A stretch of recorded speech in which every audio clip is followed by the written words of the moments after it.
I'm so thankful for the breath that creates your every word. It speaks so sweetly to the soul of me. I'm so thankful for the bed where you wake from your rest. Give me another day of your love in every way. There's a calming sense of peace between you and me. It feels like home, the way you catch me in your arms every time I fall, like no one else can do. Welcome to JustMen, a life-changing program that resonates hope as well as encouragement. The program that gives you information and inspiration for the glory of God. I am your host, Jeff Tate, and thank you for joining JustMen. On today's program, we have a very special guest. This is his first time being on JustMen. Please welcome SpencerEzell. Spencer, welcome to JustMen. Great to see you. Thank you for having me. Oh man, it's a tremendous pleasure for you to be on a program, and I know we have a depth and a length and height and everything else in terms of the information that we want you to share about your life and your story. But before we dive into that, share a little bit about who is SpencerEzell. SpencerEzell, a small town boy from Northwest Tennessee. Moved to Nashville in 2005, early 2005. Small town, UT Martin area. Greenfield. I say UT Martin because nobody's ever heard of Greenfield, you know. It's hardly even on the map, you know. About 2,000 people or so went to school there, graduated high school there, up until I was about 21, 22 years old. Moved to Nashville for music.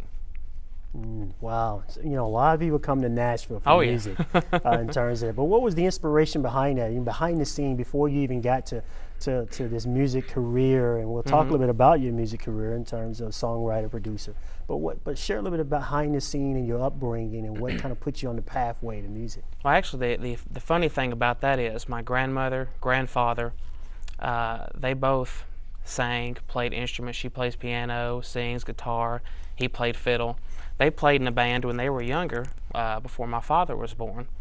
And of course that kind of faded out when they had kids and a house. All that just kind of faded by the wayside.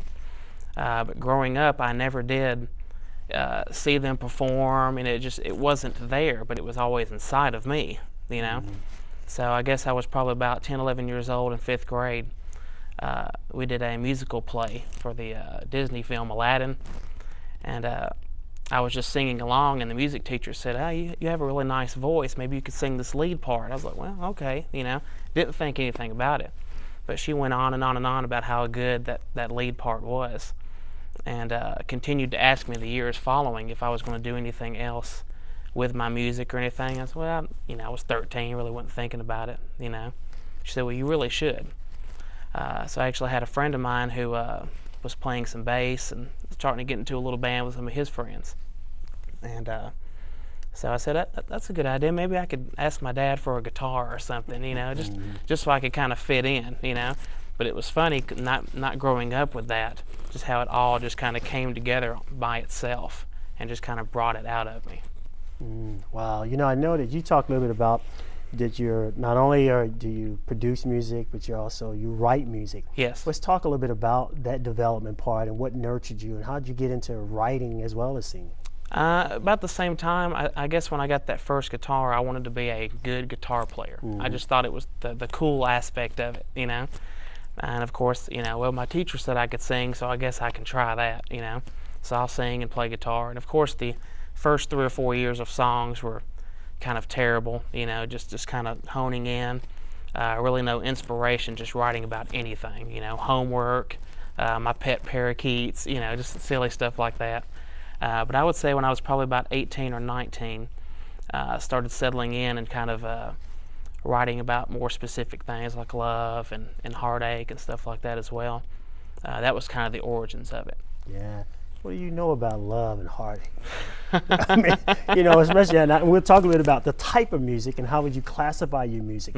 But before you get into the classification and the boundaries of classification, because I know sometimes when you say, I do this kind of music, because I went to your website and it seems very diverse in terms of your music. It's kind of like a pop rock, I guess, with a hint of country. And the past few years I was doing more hard rock. And I'm more used to writing about painful times in my life. That's pretty much all that I wrote about. Until I got to the point about a year or so ago, I started writing more positively. And I kind of started moving towards this type of music, because I was raised in church. I've had a very strong relationship with Jesus Christ. And this kind of just came back to me, said, you need to write this way. It just kind of forced me into it. I was, playing late in bars at 2 in the morning. I was like, what am I doing here? It's not me, but I was just there for the music part of it, not for the extracurricular activities, so it just kind of, it's the sound I have now is just kind of migrated into what it is now, more positive message and Christian based.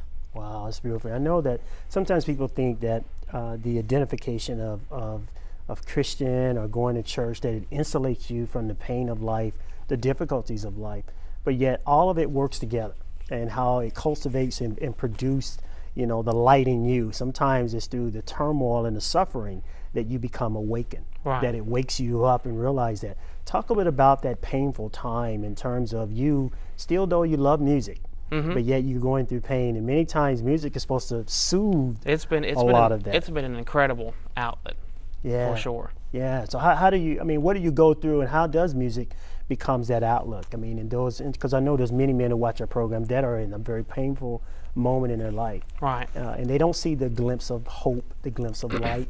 So maybe through your life, kind of vicariously, they see you now. But let's look back and turn the page backwards on the way you were before. What was going on in your life that had you to write such a dark period?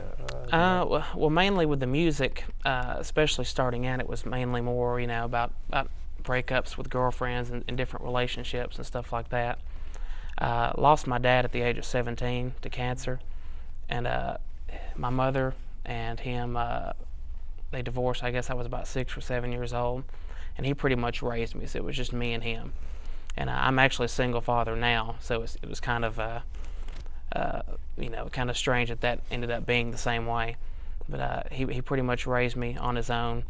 And just as I was about to graduate, he found out he had cancer in June, passed away in February. So that was a very painful and trying time in my life. But I had the greatest father in the world, great mother, great grandparents. I can't complain about my childhood. The small town aspect of it, I think I had 39 people in my graduating class, just really small, homey, very love-filled. So I tried to live the same way he would want me to if he was still here. And I do that now, 10 years later. So. Wow, that's beautiful.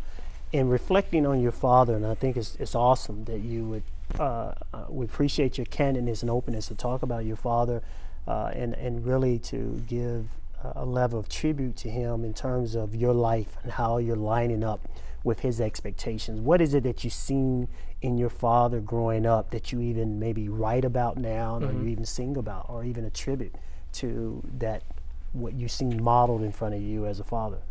Just when I think on him and I view him, very strong integrity, very strong man, very honest. If he said it, he meant it. That was it. And I sometimes disciplining my daughter and the way I'm around her, I kind of hear him in me as well. So he had a very, very strong influence on me, especially during the Christmas season. I always think about him and stuff like that. So it was very difficult at the time. And like I said, I was raised in the Church of Christ. I was there since I was in the crib. And after he passed, I didn't go for a couple of years. Didn't go to church at all. And I wasn't really mad at God. I guess just being 17, I was confused, didn't know what was going on. All of a sudden, you're out on your own. You don't know what to do, where to go. But it's just amazing how God just kind of grabbed me back and pulled me back to where I needed to be. And it's just always been there for me from then on out. Wow, it's beautiful. Share with me some of the lyrics of the moment of light, this moment now that you're operating is more cheerful and more joyful. And we're going to talk a little bit about what's bringing this joy in your life too. behind the scene, but share with me the lyrics in one of your songs or the type of songs you write now in comparisons to the type of lyrics you wrote during that period of despair. Mm-hmm. One of the more popular songs that I have now is a slower song. And some people might view it as kind of maybe depressing or whatnot, but I wrote it for a good friend of mine, and the song is called "You're Not Alone." A really good friend of mine from New York, amazing personality, never a loss for words. But his wife, they got married in 2008, came down with ALS, Lou Gehrig's disease. So something like that just completely devastated him, and to where he pretty much was a loss for words, So I wrote this song. It's pretty much a love letter from him to her, talking about that no matter what happens, you're not alone. I'll always be there for you, and it's really uplifting. Wow, man, that's beautiful.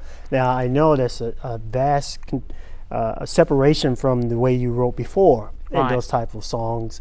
In terms of that, what brought about this change? I mean, what is it that this type of more sensitive, more caring, more giving kind of lyrics versus the lyrics before?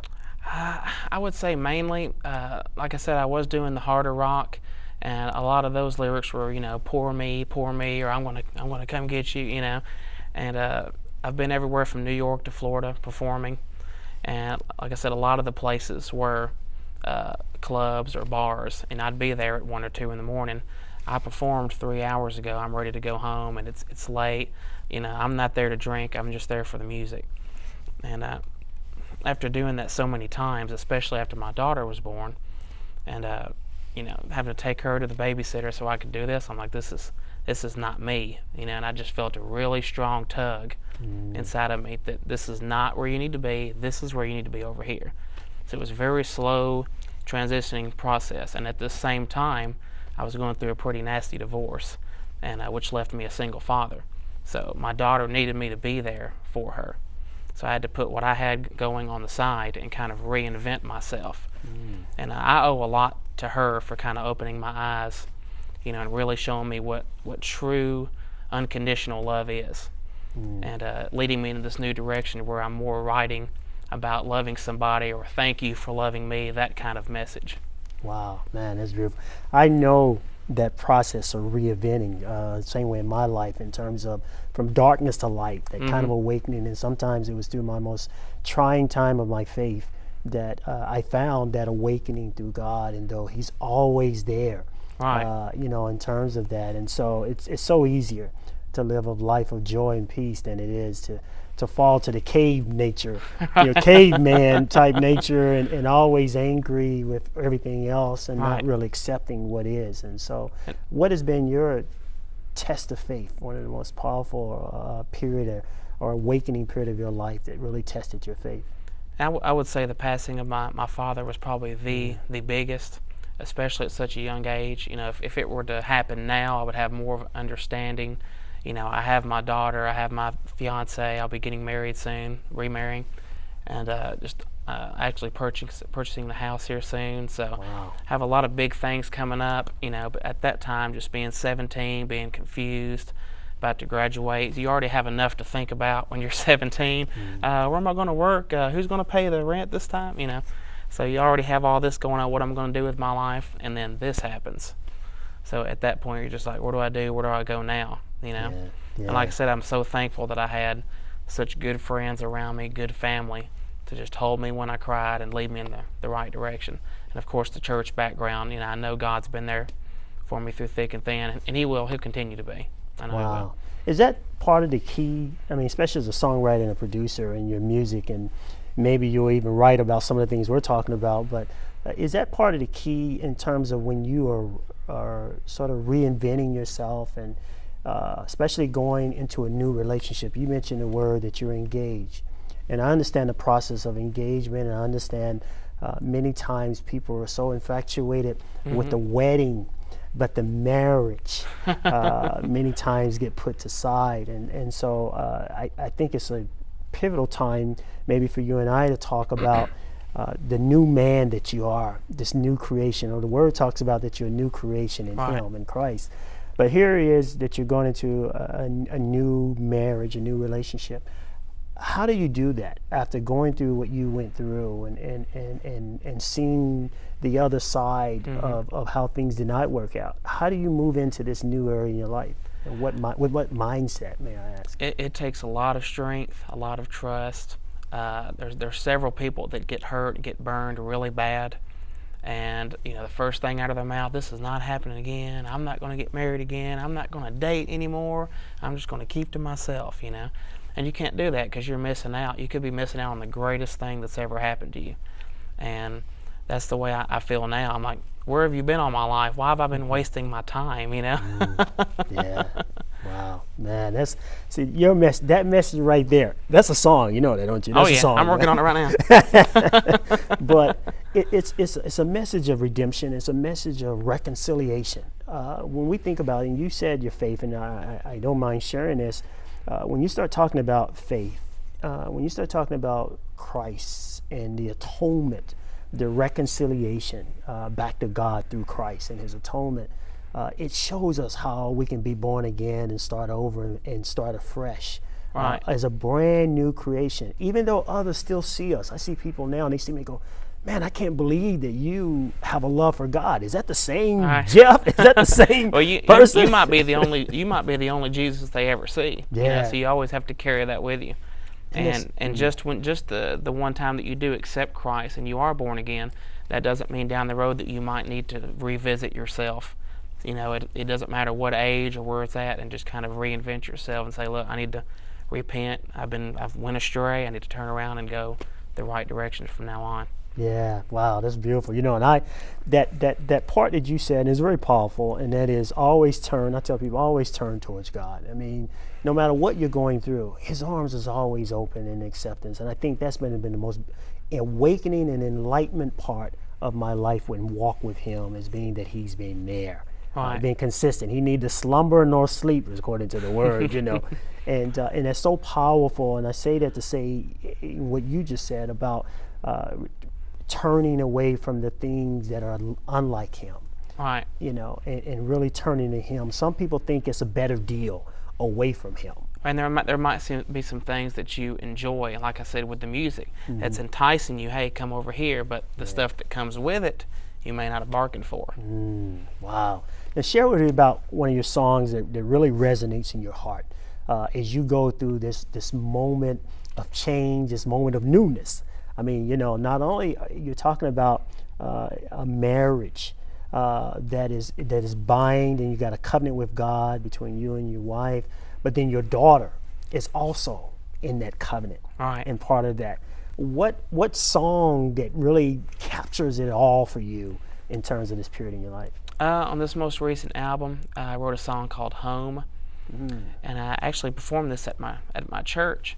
And it's one of those that I guess it's a crossover song. You can look at it several different ways, because the word home means different things. Home could be your house. Home could be somewhere you're staying for the night.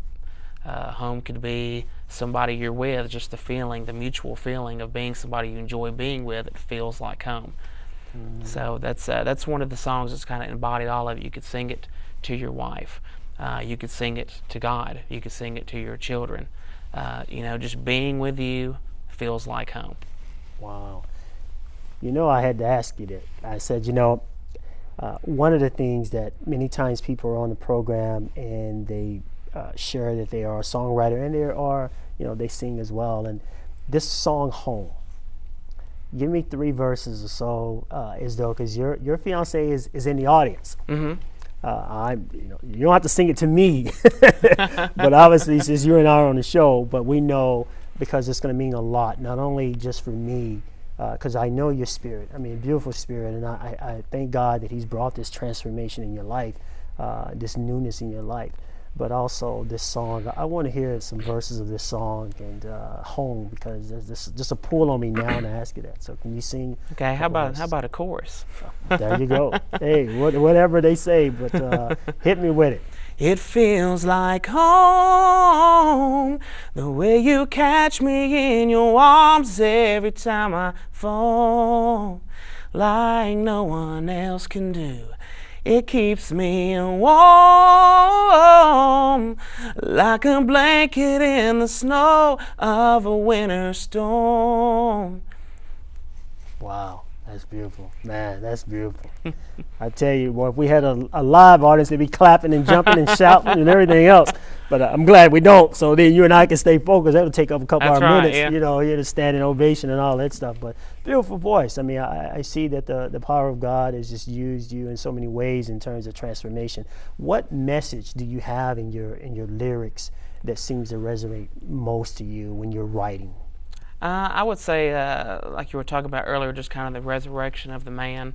That's the main thing that I want to put in my lyrics. Is I've been down this road, and a lot of people that know me have seen me go down that road, and this is who I am now, and I'm just kind of giving thanks, being very appreciative of what I have, and I want to spread that message of that love and the forgiveness, and that, you know, what I've done, anybody else can do as well if they'll just trust God and do it. Wow, man, that is beautiful. You know, it's amazing the gift once it cultivates like a seed and it grows. I mean, Christ talks about the kingdom of God is like a mustard seed. Right. Though it's small, but yet it grows and increases and becomes the largest tree that there is. And so I really see that gift. I shared with people many years ago. I remember Garth Brooks in Stillwater playing at a little country bar. And nobody really knew who he was, you know, and we went down there because I was actually working in Stillwater. And now you see how his life just cultivated and grew and grew and grew. Right. And I tell you, with your voice and with your gift, and then with you putting God in your life as the source behind everything, man, it's beautiful. I tell people that God is not the supplier, He is the supply.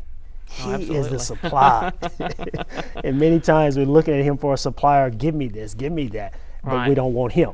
Exactly. And if we have Him, then the supplies will come with it if you have Him, you know, so that's beautiful. In terms of moving and transcending your story, in terms of your music, what do you see yourself writing about as you move forward now that you're going to enter into this new arena? I mean, Right. and when I say new arena, when I start talking about a family, because I called you the other day to kind of say, hey, would you be on the show? And you said, hey, I'm doing family time, or something Right. with family. And I said, wow, that's powerful, man. And I don't know what family time is, but just the word by itself, man, has moved me. Okay, well, I'm not going to call him. I'm Right. not going to, because I ain't messing with family time. Because you don't hear that from men, you know, family time. Right. You just don't hear that often. So explain to me, one, what family time is, and then two, you know, how do you see you writing now that you have this family? Right. I don't see the writing. I don't see the writing going back to the way it used to be. I really don't. I think the direction I'm going, everybody enjoys it. I've gotten better responses from this previous album than anything I've ever done before. As far as the family time goes, I'm really not a sports fan or anything like that. I know that's one thing that's really hurt men, I guess, over the past couple years. As far as kind of getting away from the family, is being involved in, you know, in watching sports and different things. Just kind of, I'm watching the game, going there, you know, just really not, you know, being what a man needs to be, a strong Christian man needs to be there for his wife, be there for his family, and be the rock and be the strength of that family. So, you know, for me, family time could just be playing a board game, just eating dinner, just playing in the floor with my daughter, doing something like that. Anything like that, you know, just where I want to be strong for my daughter, so she always has a good relationship between the two of us. Wow, that's beautiful, man. I can learn from you on that, man, in terms of family time, especially even that and equating that to manhood. Many men, and I call males, because there's a difference between that, a just man and a male. Mm-hmm. And I think you hit the nail on the head in terms of the characteristics of manhood and responsibilities. And that's powerful that you would equate spending time with your family as a man. Right. Where does that come from, and how do you get that understanding, and how do you come to that kind of awakening? Because a lot of us do not equate manhood with spending time. We equate manhood with what you were doing, watching a game. Right. You know, Right. entertainment away from the family. So how do you come to that perspective? I just have to give thanks, like I said, to my father, my grandfather. It's just, yeah, I had a really good friend of, I guess it was my dad's, Tell me one time, you have really big shoes to fill. I was like, I know. And I try every day to fill them. You know, I want to be just as good, if not better than he was, to my daughter, to continue to pass it down. Yeah, but I just believe that, you know, a really strong man, like I said, needs to be the rock and needs to be humble. Your children need to see you drop to your knees and pray. They need to see you humble yourself in front of them. If you make a mistake, hey, I'm sorry. You know, just to humble yourself in front of your children and your wife and be that strength that they need, because they're looking to you for guidance, nowhere else. And I think you may have answered my next question is, how do you handle adversity? Adversity? Well, I would say mostly with the music as well. It's a great outlet for the adversity. But also just to drop on your knees and pray for strength to get through certain things. Because I know one of my weaknesses sometimes is my patience. Because I'm a go-getter. I like to, let's get it done. Let's do it. What's wrong with this? Let's fix it. Let's go to this. You know, sometimes I have to sit back and be patient. You know, and pray about it and think about it. And especially when things are coming at you, you have to stop, think, and act instead of just react. So. Wow, that's beautiful. I know, and kind of coming to some closure here, I think the most of what we talked about is you've given people hope. And hope is so strong. I know the Word talks about hope and how hope is the message even of Christ. But in the last couple minutes, I want to talk about the other attributes that is seen in a man. One is faith.